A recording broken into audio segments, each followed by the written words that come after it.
জীবনে বহু ব্যথা, বহু দুঃখ কষ্ট পেয়েছি। এটা এমন এক ব্যথার দাগ রে আয়েশা, যার কথা মনে হইলে কলিজা মানে না। হুজুর, এটা কিসের ব্যথা, কিসের দাগ? আয়েশা রে, তাইফের যুবকেরা, তাইফের যুবকেরা, তাইফের যুবকেরা, রে শাহপুরের যুবকেরা, তোমরা কারা গো? কে আজকের মাহফিলে বসে আছো গো? একদিন তাইফের যুবকেরা, মক্কার যুবকেরা আমার নবীরে মারে, সাদা জামা লাল করে। কে আজকে এই শাহপুরের জমিনে কোন মায়ের সন্তান আপনারা? 1400-1450 বছর পর আমার সেই নবীর উম্মত হইয়া, নবীর মায়া লইয়া বসে আছে।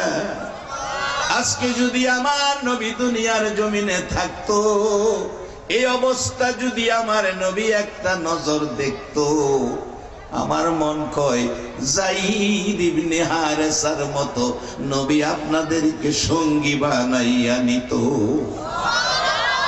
বাবারা, ভাইয়েরা, আম্মাজান আয়েশা সিদ্দিকা বলেন, আমি জিজ্ঞেস করি হুজুর গর্তগুলো কিসের? আমার নবী কান্দে, চোখের পানিতে দুই পাশ ভিজে যাইতেছে। আয়েশা রে, এই দাগগুলো তাইফের জমিনে আমার দুধ মায়ের দেশ হালিমার দেশের যুবকদের পাথরের আঘাতের দাগ, সেই আঘাতের গর্ত এখনো চেহারায়। আম্মা জান আয়েশা বলেন, হুজুর এটা যদি মায়ের দাগ হয়, দেখলে আমার ব্যথা হবে, কষ্ট আমারও হবে। হুজুর আমি জানি আপনার দোয়া কবুল হয় গো নবী, আপনার দোয়া কবুল হয়। সেই নবী 63 বছর জিন্দিগি আপনার আমার মতো উম্মতের জন্য হাত বাড়ায়া বাড়ায়া কাঁদছে।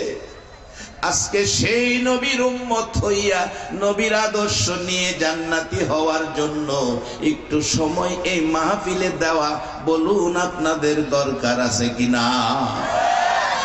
সেই নবীকে মহব্বত করা, ভালোবাসা, আদর্শ মানা, বলুন দরকার আছে কিনা? আসুন আমরা সামনে যাই। কেন দরকার? এই যে দেশে আমরা থাকবো না, আমরা কিছু দিনের জন্য এই দেশের মেহমান। আমার নবী কাঁদতেছে, রে আয়েশা, এ দাগগুলো তাইফের জমিনের যুবকদের পাথরের আঘাতের দাগ। রে শাহপুরের যুবকেরা, তোমার বয়সের যুবকেরা আমার নবীর চেহারায় দাগ বসাইছে। আজকে কেমন মা তোমাদেরকে পেটে রাখছে, যুব সমাজ কোরআন সুন্নাহর মাহফিল বসাইছে। আমার নবী, আমার মন কয় তোমাদের জন্য ফুলসিরাতের ঘাটে নবী দাঁড়াইয়া থাকবে। আম্মা জান আয়েশা বলেন, আমার নবী কান্দে আর জবাব দেয়, রে আয়েশা, তাইফের জমিনের যুবকদের পাথরের আঘাতের দাগ আমার চেহারায়। এবার আমার নবী বললে, মা আয়েশা বলেন, হুজুর একটু দোয়া করুন, দাগগুলো যেন পরিষ্কার হয়ে যায়। আমার নবী বলেন, আয়েশা রে, দোয়া করে এ দাগ পরিষ্কার করব না রে আয়েশা। হাসরের দিন যেদিন কায়েম হবে, আদাত উপরে সূর্য নেমে আসবে, এই সূর্যের মধ্যে 70 সূর্যের পাওয়ার বাড়াইয়া দিবে। মাথার মগজ গলে গলে নাকে দিয়ে, মুখে দিয়ে, কানে দিয়ে বাহির হবে। পানির পিপাসায় জিহ্বা বাহির হইয়া পায়ের নিচে চলে যাবে। সেদিন আমার মায়ার উম্মতেরা রে আয়েশা, আমার মায়ার উম্মতেরা নবী কই, নবী কই বলে চিৎকার মারবে। রে আয়েশা, ওই উম্মতের চিৎকার শুনলে আমি নবীর কলিজা মানবে না। আমি একটা দৌড় দিয়ে আল্লাহর আরশের কিনারে যাব, বিচারের কোর্টে যাব। এই তাইফের জমিনের পাথরের আঘাতের এক একটা দাগ দেখাইয়া আমার গুনাহগার কোটি কোটি উম্মতের তরাইয়া নিব। সেই নবীর উম্মত করে যে আল্লাহ আমাদেরকে দুনিয়ায় দিয়েছেন, বলুন আমাদের ভাগ্যটা ভালো না খারাপ? কিভাবে এই ভালো ভাগ্যটা ধরে রাখবেন? এই জন্য একটু সময় বসুন।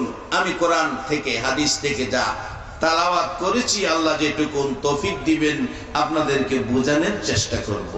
মহব্বতে আরো একটু দরুদ শরীফ পড়ুন, আমি মূল আলোচনায় ঢুকে যাই, কারণ রাত্র বেশি হয়ে গেছে, শীতের রাত, এই রাত 11টা 11:30 হইলে অনেক রাত হয়ে যায়।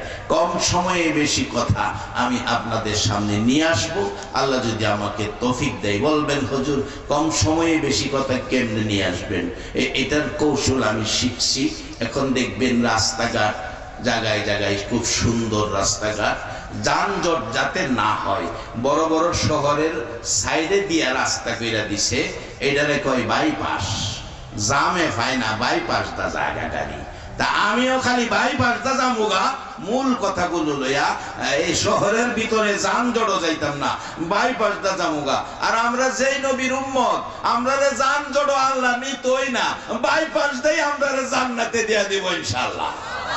কারণ এই নবীর উম্মতের কাজ কম মাইনা বেশি, কাজ কম মাইনা বেশি। কিভাবে?